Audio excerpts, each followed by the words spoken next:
Hi, my name is Susan. Hi, my name's Verity. And we have been to EGX and we had a look at quite a few games. Yes, we have. I was in the Nindie zone, which was the Nintendo Indie zone, so indie games that were on Nintendo consoles. And I don't know whether this is, I haven't looked it up, like whether this is a game that's available everywhere, but Lovely Planet.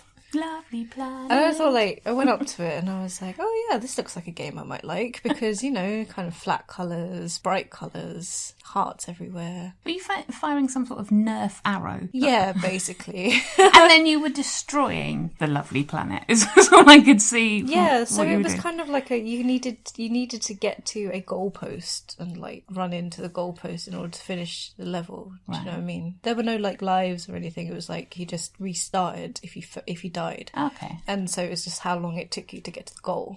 Right. There were hearts everywhere, and I thought they were collectible, but I don't think they actually did anything. Just so they were just there. And then you could fire. You had to fire your little arrows, but yeah, because the graphics were very simple, it did look like you were firing a Nerf arrow. It really did. And then these weird block things would spit Nerf things back at you. Oh, I didn't. But what I got really annoyed about was so it was controlled using the Wii U pad. Yeah. And the right analog stick was to draw your bow back and then release it, flicks it. But it wasn't centered. Oh. I know that's in real life, it's not, or you always need to kind of just compensate, but I don't like compensating in a video game, if I'm pointing somewhere and shooting, that's where I should be pointing and shooting, right? Yeah. So I tried to shoot at this thing that was spitting stuff at me, and it went really wide, and then suddenly it was snap, you were back at the beginning. However, when you did shoot the things, because I think it is a Japanese game, right? Because it was it was the Lovely Planet was written in Japanese as well. Oh, right. And then when you shot the things, little characters would pop up, which I don't know what they said. They either said hooray or yay or oh fuck. I don't know. Do you not know the Japanese for oh fuck? It's a complicated language. And you just ran to goalpost and I don't even know why I spent so long talking about it. It was really bad. Dino Roar had cute graphics. It had a dinosaur with a hat and a moustache. And a Viking beard. And or a monocle, sunglasses, a wizard flamey stick. Anything you could pick up, really. I think when you beat up a kind of blobby thing, I don't know what it was. I don't know what that blobby thing was. The enemies why were they so angry? I don't know, but they were very angry. And they would quite often drop their hats, and then you could pick them up. And you just had to go through portals and things. It was still very much in its infancy. I felt as a game, it was it was very flat and it was extremely flat. I mean, even the animation for when the dinosaur would turn round was still just a kind of flip, really, and they hadn't animated that much yet. But I could see potential in it. It's just it was quite a long way from finished, I think. I liked the way that it was so polite in the corner. The messages were, well, this is level 2. Would you please kill everything? Please kill everything. Please kill the boss. I saw you playing Bears Can't Drift. Yeah, Bears Can't Drift. It was basically... you started off in a no man's land. I think it was a kind of a free form... It was a driving game. It was very much in the vein of Mario Kart. You were a bear in a cart. There's no more to it than that. And at the beginning, we could all drive around this kind of free area into rivers, off waterfalls.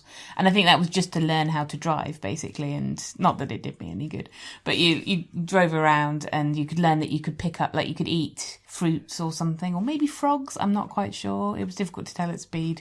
And then that somehow eating a frog or an apple would turn into a rocket launcher, which you could shoot people with. I saw the rocket launcher. That was hilarious. It's just because somebody overtook you. You grabbed a rocket launcher. You were suck on that. Damn right. Take my place. So in the end, then it loaded up the actual race. Actually, my absolute favourite thing of the whole thing, because the racing and it was all very kind of standard and it was fun and you drive over things exactly like Mario Kart and pick up rocket launchers and shields and stuff. But my absolute favourite moment was where I had to reverse my cart and the bear was looking over his shoulder like a dad in a in a Vauxhall Corsa. And he was no, back it up, mate, you're right, Dave. And that animation, I think, made that whole game for me. It was for that alone.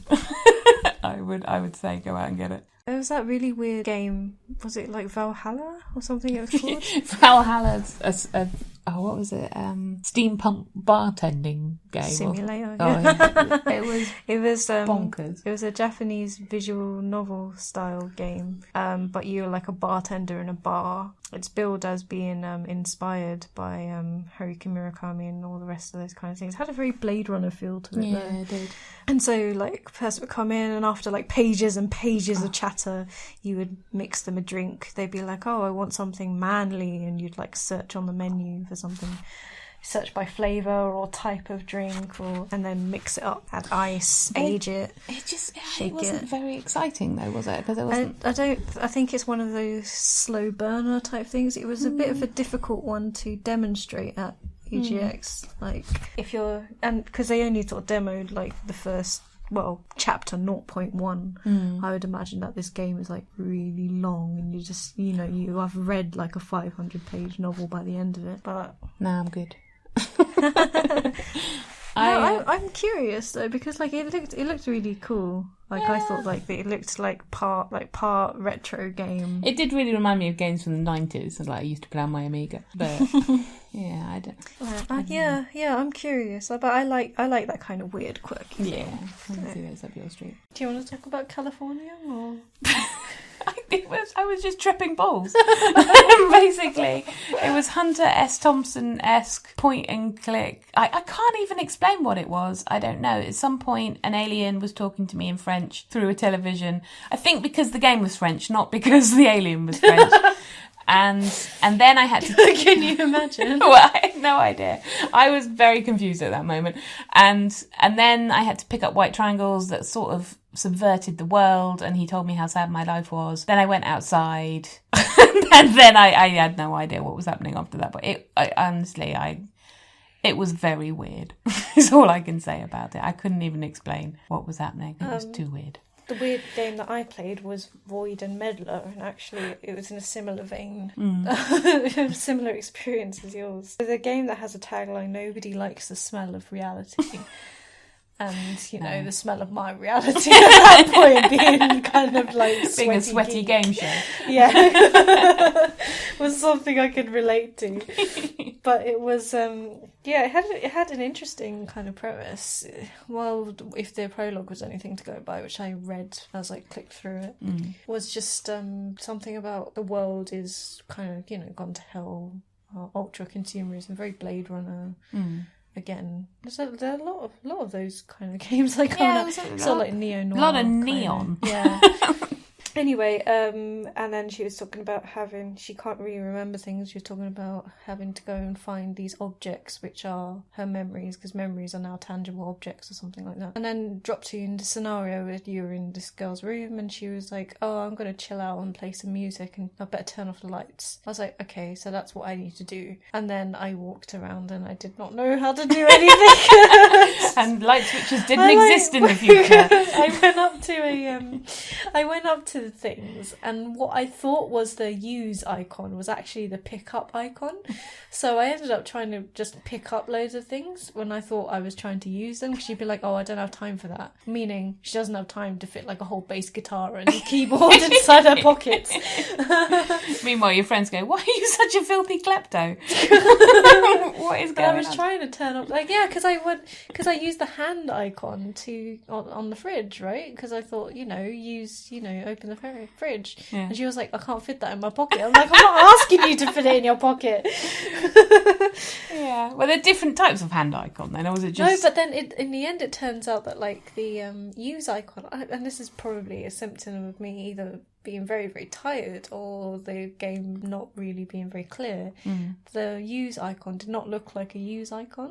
What did it look like? I can't even remember. This is the thing. It just wasn't intuitive. No, it wasn't. That was a kind of theme of some of those indie games, I think, was that you could see the difference between a really kind of honed, well-made game and how they've got all that game theory and then the intuition of the user usability of it really down, as opposed to so that somebody doesn't use the hand button expecting it to be the use button rather than the pick up button. Exactly. Like I would expect the pick up button to be like a bag or something, maybe. I don't know. I would expect from like my old Monkey Island days, maybe like a kind of a hand with like fingers, maybe in a kind of I'm picking up a tissue. It was a wiggly. The pickup icon was a wiggly hand. Yeah, that's more of an interaction. Icon. Oh, so maybe it wasn't my fault. But in any case, so I basically wandered around this bedroom going like, I don't know how to turn on or turn off the lights. What am I supposed to do now? But it looks intriguing enough. Apparently, it's a game, a non-linear adventure in 6 acts, consisting of, that's 3 episodes, and bills itself as a not-so-subtle mix between good old point-and-click features and a totally fucked-up story. And, that kind of thing really appeals to me. Yeah. Like, I like the look of it. Now, if only I just know the controls. Well, maybe they'll improve on that. And then we'll see. You do like those neon games, though, don't you? I do really like those neon games. I like those neon cyberpunk type games. I like the colours. I like the way it looks. And I like things that have a little bit of mystery and story to them. So that's me. It's not all crazy rhythm action and pink teddy bears with me. Pink and hot beats. Yeah, it's not all about that with me.